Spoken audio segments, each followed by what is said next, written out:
In Exodus, Shemos 21:18, it says, if two men quarrel and one strikes the other, Rambam says the courts are commanded to adjudicate cases that involve personal injury caused by one person to another. Monetary penalties are assessed to compensate for devaluation of the injured individual, pain sustained, medical bills, unemployment due to the injury, and shame that incurred. Only an ordained court in the land of Israel can adjudicate such cases, with the exception of medical bills and unemployment, which can be adjudicated by all rabbinical courts, no matter the location. I want to share some signs of recovery. That is,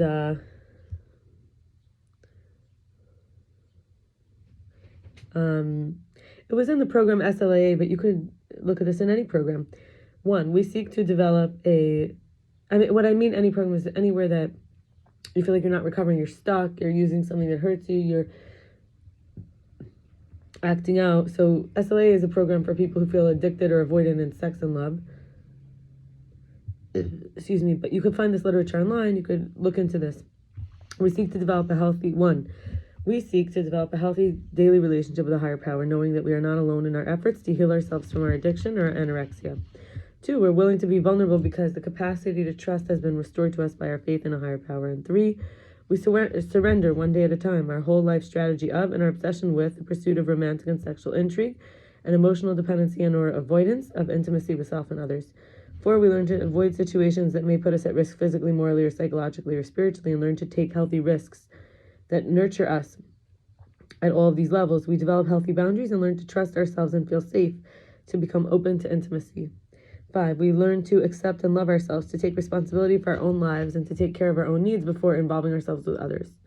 6, we become willing to ask for help, allowing ourselves to trust and accept others. 7, we allow ourselves to work through the pain of our low self-esteem and our fears of abandonment and responsibility. We learn to feel comfortable in solitude, in social interactions, and if we choose, partnerships.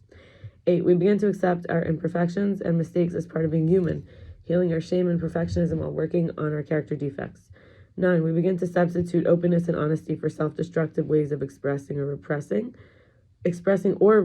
emotions and feelings. 10, we become honest in expressing who we are, developing true intimacy in our relationships with ourselves and others. 11, we believe we deserve love and partnerships if we so desire. We learn to appreciate our bodies and cherish our sexuality. We learn to value sex as a byproduct of sharing, commitment, trust, and cooperation in a partnership. 12, we are restored to sanity on a daily basis by participating in the process of recovery. I want to share some unique offerings to Hashem. This doesn't have to mean exactly like what you might have learned what an offering is. I just give 2 examples because I feel like it's, you have to be able to decide for yourself what would be your offering. So one day, this is months ago, but every single day you can do your offerings to Hashem. So I said my bottom lip and all its sensitivity and being made fun of and mocked and the held pain of unrequited love. I also offered up having another let me down or stop loving me. And also I offered up my heart and all its memories of betrayal and the fear that attachment will bring betrayal, or that I'm a bad person, or that commitment and loyalty could stop. I want to share from Rudolph Steiner. This is the vaccine prediction.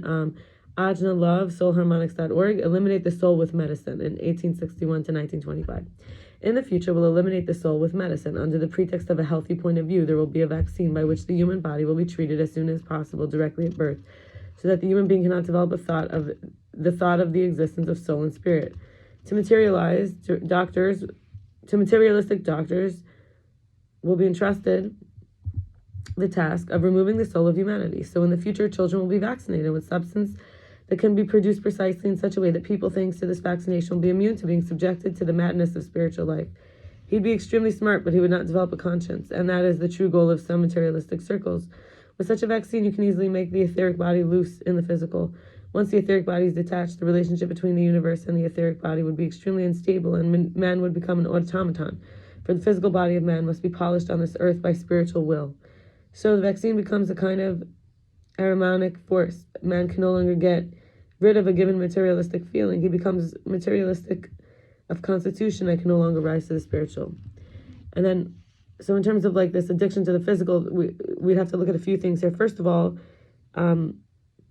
this idea of groundedness. So being addicted to real dopamine, it's like grounded in that pleasure feeling. So real dopamine comes from also experiencing new things, loving the people around you, eating nourishing foods, living in the moment, focusing on my passion, giving back, listening to music, spending time in the sunshine, wanting to grow and evolve, making a difference where I can, getting a good sleep, dancing in the kitchen, taking it all in, moving my body, and meditating.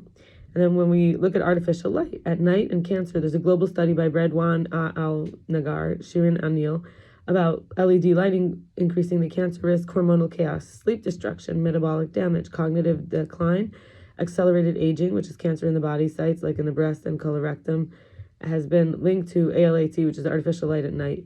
But exposure to ALAN, artificial light, as an environmental risk factor, and it's ALAN, right?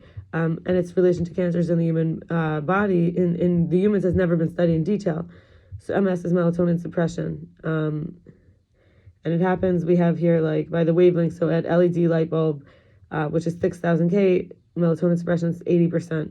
5500 K, which is compact fluorescent bulb, it's approximately 80%. 2700 was incandescent bulb, it's like 40%. A candle, it's only 2%. And the candle style OLEDs is only less than 2%. So this is in terms of which lights are best versus LED lighting. And then in terms of groundedness, so in terms of relationships, there's a balance between throwing other people away and throwing ourselves away. We have to find this my ground, your ground, common ground. Relationships require relating, and communion and communication are the path to community. There's an in-between sweet spot place to be part of something without becoming a nothing. Surely it takes more time if everyone is still swinging on the all or nothing, fear and resentment pendulum, but eventually you won't see yourself as disposable when you learn that compromise is what grows us and guides us.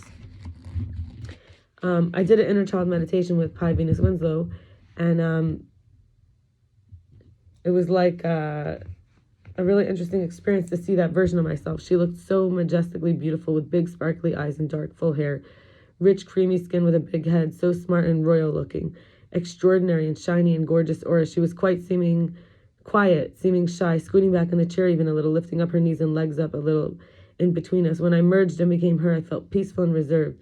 The silence felt comfortable, and I saw that I had felt a bit of exposure overly revealed. I remember also when I faced her that she looked like a mini adult, precocious, mature, and refined, and so capable and expert. She told me I don't have to be the professional or know everything or be in charge. When I let her sit across me again after we merged and I was the adult again, I told her she doesn't have to be a grown-up anymore, and I told her that it's safe now to get attention and be visible. She doesn't have to be quiet and hide and be invisible and disappear. I had to be the parent, and also being seen as beautiful was dangerous because it was attractiveness and could provoke jealousy. That's what my inner child told me when I did the meditation. And I want to share from Dr. Sherrie Campbell about parenting. So being an advocate and a leader, you have to keep the child safe and aware and emotionally intelligent. Each child is a unique, special human being with their own body to live in. And parenting is about leading the child to know who or she is and how to say what she or he feels, leading with a higher reasoning. And when we're partnering, it's because when we're triggered, it's because the protector monster gets woken up. But we don't want to go full force monstrosity attack on the one who happens to trigger me. Instead, I need to recognize I'm in the black and white thinking. I need to self-clear and heal and go inward upon realizing I'm not able to properly advocate myself without cutting off the other's head. It's very helpful to become more creative and more right-brained activity that gets me into connection and solutions and clarity before interacting. For example, journaling or stretching, so that the monster is assured I'll protect myself, yet I won't take all the energy on the person out who didn't actually cause the original wound, but just touched it. For example, didn't follow up on something that felt important to me, and the abandonment wound gets irritated, and the monster defender wakes up to try to keep me safe and protect me by annihilating the threat or the danger, even though the wound happens in the past and not in the moment. I think that's enough for today, and I look forward to us learning more tomorrow. Actually, I want to share one more thing. This is on rejection by Shawn Sheshn Hashmatpour. It's another kind of wound. So the brain is wired for survival, not evolution, which is why I'll rather stay in the safe mode because it's familiar, even though it's painful to not grow out of the stagnance. And fear is the price of evolution. So maybe the idea of rejection, being told no, whether it's a career, relationship, or personal goals, can make us react. So it's like a wound. By questioning ourselves and everything, am I good enough? Why didn't they pick me? What's wrong with me? But this is a chance to build our resilience. And when we avoid it, we don't keep ourselves safe, but we actually create a ticking time bomb waiting, because rejection is inevitable. And playing victim card and going into a slump happens more when we try to never experience rejection, which can teach us, and it's a feedback, a lesson about clarity and growth, alignment, emotional resilience, and confidence. We can feel the sting and move forward as we strengthen the ability to handle life's curveballs, and it proves to me that I can survive and thrive, and it clears the path for the right opportunities, showing me where I'm not meant to be, because perfection is in the now. Wherever I'm at on my journey, I'm worthy no matter what level I'm at. And the insecurities we have, which can bring us down, it's because they are not, ours. We took it on to keep ourselves, cautious and comfortable, and they cause us to hesitate because of the subconscious programming of the deep-rooted beliefs that we run on autopilot due to the fear of being judged or failing or the rejection. And these are conditioned assumptions, not reality, facts, which stop us from our own empowerment and freedom. And some beliefs, so basically the path is 1, beliefs and identity. 2, challenge it, require evidence. 3, replace it. And 4, take action even if it's small. So for example, consistency and courage can be my friends. Like if I say, well, I'll keep myself company, or I'm not somebody who doesn't belong, I belong. And we start to do that. We say, I'm loved, whatever it is. And what I learned in an ACA meeting was that I was so caught up in dissociating for so long, trying to avoid being alone in my body with myself, because my heart and mind and spirit didn't feel that shelter in my body, that I tried to use fantasies. ACA is adult child of alcoholics, but you don't have to have an alcoholic parent. You just come from a dysfunctional family. It's the same thing in the program. Anyway, I tried to use fantasies in hopes to keep nurturing my full self, to be an entertaining and captivating, fun, new, different person who could stand out and be noticed, even irreplaceable and tantalizing. But that was also a lot of work, to sensationalize the intimacy of getting knowledge about someone else through a channel of shared connection, seemingly more important than coexisting. And often what I truly wanted was someone else to want to know me and enjoy conversation and delight in my company, because my parents, by their own volition, did not want to, without having to try so hard to have them magnetized or irresistible, where they don't have control, like they're controlled by their holistic attraction to me, like a prisoner, someone I have or possess, and noticing that I can actually pay myself attention and know myself and be the real me, rather than have somebody who's like forced by their magnetized attraction to me to have to be there for me. And this is like in terms of addiction and what's artificial. So we're choosing the real versus addiction to the artificial. Anyway, that's all for now. All right, good night. Bye.